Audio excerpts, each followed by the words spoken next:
சித்தர்கள் என்றாலே பழனி, திருவண்ணாமலை, சதுரகிரிதான் நம் எல்லோருக்கும் நினைவுக்கு வரும்.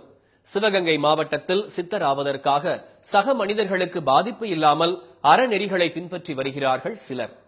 சித்த வித்தியார்த்திகள் என்று அழைக்கப்படும் அவர்களது நம்பிக்கை குறித்தும் அவர்கள் பின்பற்றும் தவ வாழ்வு குறித்தும் இன்றைய சிறப்பு செய்தியில் காணலாம்.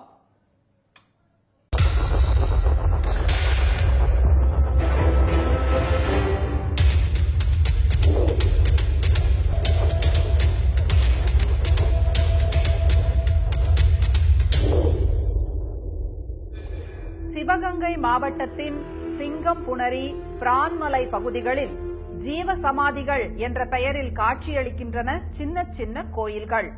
பயமில்லாத பக்தியோடு அவற்றை நெருங்குகிறார்கள் மக்கள்.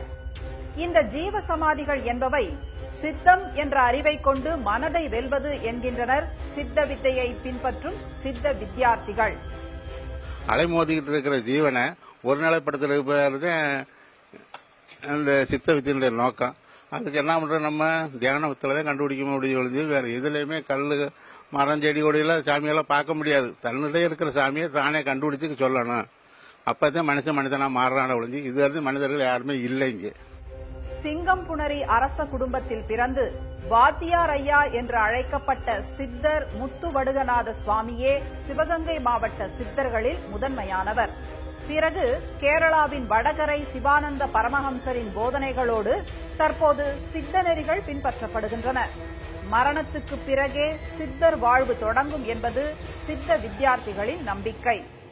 மரணத்திற்கு அப்புறமா என்ன ஆகுது, இறந்து போனவங்களுடைய உடல் அழுகி துர்நாற்றம் அடிச்சு கெட்டு புழுத்து போயிடும். ஆனா ஜீவசமாதி அடைந்தவங்களுடைய உடல் அழியாது, அப்படியே இருக்கும். பல காலத்துக்கு அப்புறம் திறந்து பார்த்தாலும் அந்த உடல் அப்படியே இருக்கிறதுக்கு நிறைய ஆதாரங்கள் இருக்கு.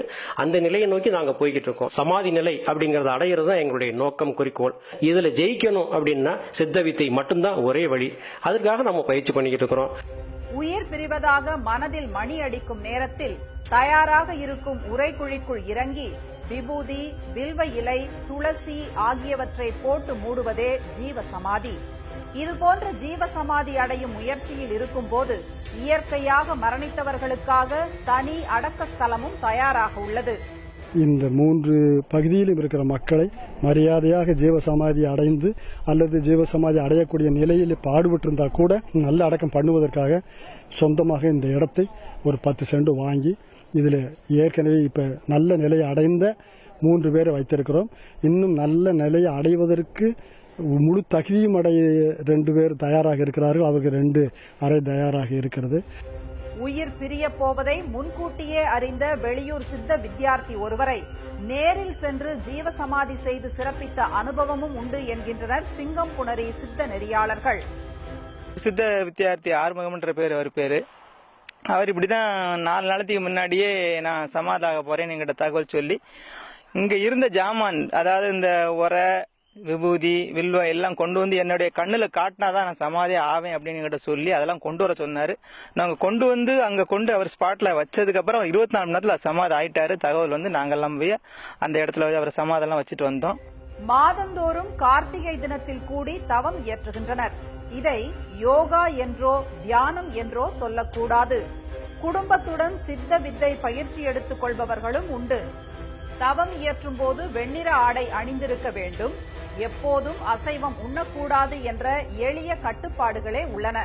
அமைதியான வாழ்வுக்கும் மனதுக்கு அமைதியும் உடலுக்கு ஆரோக்கியமும் தருவதால் பரம்பரையாக தவம் இயற்றி வருவதாக கூறுகின்றனர் பயன் பெற்றவர்கள். எனக்கு நல்ல பலன் கிடைச்சிருக்கு. எங்க வீட்டிலையுமே எல்லாமே நல்லா இருக்கும். எங்க பிள்ளைய எல்லாரையுமே நான் கொண்டு வந்துட்டு, எங்க அப்பாவுக்கு பிறகு நான், எனக்கு பிறகு என் பிள்ளைய, என் பேத்தி பேரன் எல்லாரையும் கொண்டு வந்துட்டு எல்லாரும் இந்த இதிலே இருக்காங்க. இன்னைக்கு நாங்க எல்லாம் எங்க குடும்பமும் நல்லா இருக்கு, நாங்களும் நல்லா இருக்கோம்.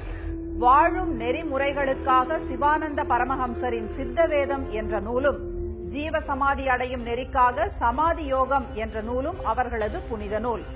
சக உயிர்களை துச்சமாக எண்ணி ஏற்ற தாழ்வுகளோடு திரியும் தற்கால மனிதர்களிடையே தனிமனித ஒழுக்கத்தை பின்பற்றி இறப்புக்கு பிறகும் ஞான ஒழுக்கம் பெற காத்திருக்கும் சித்த வித்தியார்த்திகள் வித்தியாசமானவர்கள்தான்.